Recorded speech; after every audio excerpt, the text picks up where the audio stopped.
क्या आपने कभी गौर किया है, जब भी हम अपने बचपन को या पास्ट को याद करते हैं, हमें हमेशा वही चीज़ें याद आती हैं जो इमोशनली इंटेंस हो, जिसमें या तो बहुत दुख हो या बहुत खुशी हो।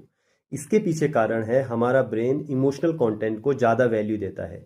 चलिए आज एक ऐसे ही ह्यूमन इमोशन पे बात करते हैं। हम जब भी न्यूज़ चैनल, न्यूज़पेपर या सोशल मीडिया देखते हैं तो दुनिया में हमें war, conflict, confusion, anxiety, unrest और वायलेंस जैसी चीज़ें देखने को मिलती हैं। अगर हम क्लोजली ऑब्जर्व करें तो हम पाएंगे इसके पीछे एक ह्यूमन इमोशन काम कर रहा है जिसको हम डर कहते हैं। अब डर की स्थिति में हमारा ब्रेन कैसे फंक्शन करता है, आज इसी बात को समझते हैं।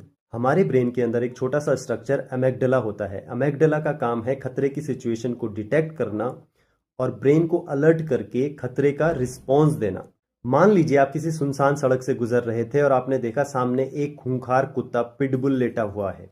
जैसे ही आप पिटबुल को देखेंगे, ये इन्फॉर्मेशन आपके आंखों के थ्रू आपके ब्रेन तक पहुंच जाएगी और ब्रेन के अंदर एमेगडला तुरंत एक्टिव हो जाएगा और आसपास के अपने इलाकों के साथ हॉटलाइन पे कम्युनिकेट करके खतरे की गंभीरता को समझने की कोशिश करेगा।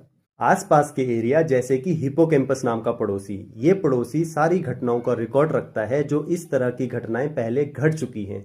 उस सिचुएशन में आपने कैसे डील किया था, क्या सोल्यूशन निकाले थे, उसका भी रिकॉर्ड उसके पास रहता है।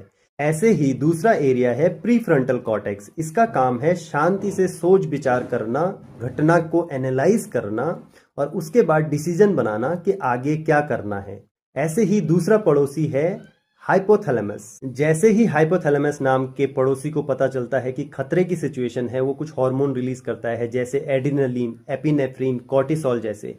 फिर हमारी हार्ट रेट बढ़ जाती है, रेस्पिरेशन की रेट बढ़ जाती है। अगर आपने अभी अभी खाना खाया है और पूरा ब्लड आपके पेट में है, खाना पचाने में लगा है, तो उसे वापस बुला लिया जाएगा, क्योंकि अभी खाना पचाना ज़रूरी नहीं है, मांसपेशियों को ताकत चाहिए या फिर लड़ना है या भागना है।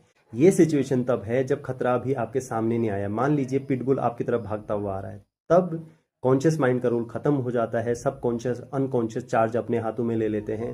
जो लंबे लंबे रस्तों से ब्रेन के अंदर बातें चल रही थी, कम्युनिकेट चल रहा था, वो खत्म हो जाता है। शॉर्टकट रस्तों से बातें होती हैं और ब्रेन पूरी ताकत लगा लेता है अपने आप को बचाने के लिए।